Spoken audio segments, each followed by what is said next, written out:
მოდი დავიწყოთ იმით საუბარი, რომ 26 მაისს ოპოზიციის რაღაც ნაწილი ემზადება იმისთვის, რომ გამოვიდეს ქუჩაში. ამასობაში გედემან ფოფხაძის განცხადება იყო, რომ რადიკალიზაცია უნდა მოხდეს. აი, როგორ უყურებთ საერთოდ აი ამ ამბავს?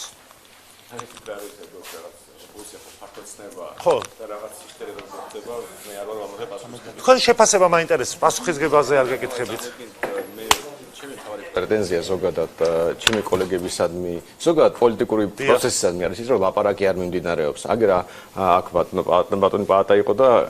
წავიდა, ხა მე ვზივარ და სულ მონოლოგის რეჟიმში ვართ. ნუ ჟურნალისტთან ლაპარაკის, ხო, მაგრამ სანდარში პოლიტიკური პროცესი არის პოლიტიკოსებს შორის ლაპარაკი. და არავინ არავისთან ლაპარაკობს, ხდებით და წარმოიდგინეთ, რომ რაღაც იდეები ჩდება, რაღაც ფორმატები და დისკუსიები და თუ ლაპარაკობენ დახურულ კარს მიიღმა, რას ლაპარაკობენ, უბრალოდ კი ცნობილია რას ლაპარაკობენ და არაფერს არ ლაპარაკობენ, მაგრამ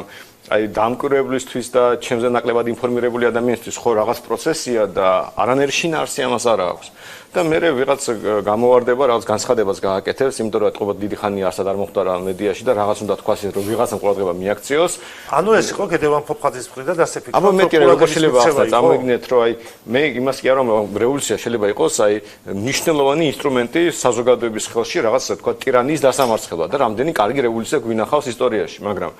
რევოლუცია ხო არ ხდება მაშინ როცა 30 კაცი პერიოდულად რუსთავის გამზირს ანუ სიკვდილისთვისაც მზად ვარ რომ ფაქტიურად ასე გამოვიდა ბატონო ფარსი და აი რაღაც აი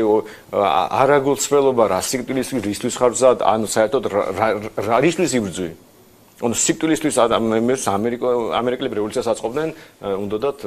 წარმომადგენლობა და არ უნდათ გადასახადები და ამ იდეით იყვნენ იქ თავისუფლების და თანასწორობისთვის ვიღაცა იბრძოდა ვიღაცა კომუნიზმისთვის იბრძოდა აი რო ახსნათ აი რევოლუცია 26 მაისია დასვენების დღე დამოუკიდებლობის დღე რა რადიკალიზაციაზე შეიძლება იყოს და ყველა არც შენობაში არავინ არ მუშაობს მაგრამ მართლა ხო არაფერი არ ხდება იმ კუთხით რომ აი ნებისმიერ რევოლუციას ჭირდება იდეოლოგია პოლიტიკური მიზანი ჭირდება და თუ პოლიტიკური მიზანი ჭირდება შეხონდა ჯერ მიზანს ჩამოყალიბდე აი რო კითხვა ადამიანს აი მაგალითად შეიძლება ვიყოს ვიღაცა ვისაც ძალიან არ მოსწონს ბიძინაიმაშვილი და გაუხარდეს რომ რაღაც დაემართოს მაგრამ რო კითხო კარგი თქვა მოვიშორეთ ხოცები და ბიძინა მე რა ვშვებით ამ კითხვაზე პასუხი ელემენტ რამე უნდა იყოს აი რაღაც მინიმალური აი თქვა მაგალითად ხაზრაძე მინდა იყოს პრემიერ-მინისტრად არაფერი არ ვიცი მაგრამ ვენდობი ამ კაცს რო თქვა თუნდაც ასეთი ადამიანი ხო უნდა იყოს ამაზე სხვა არავინ არ არის შეთანხმებული და ხო ხვდებით ასეთი დისკუსია რო დაიწყოს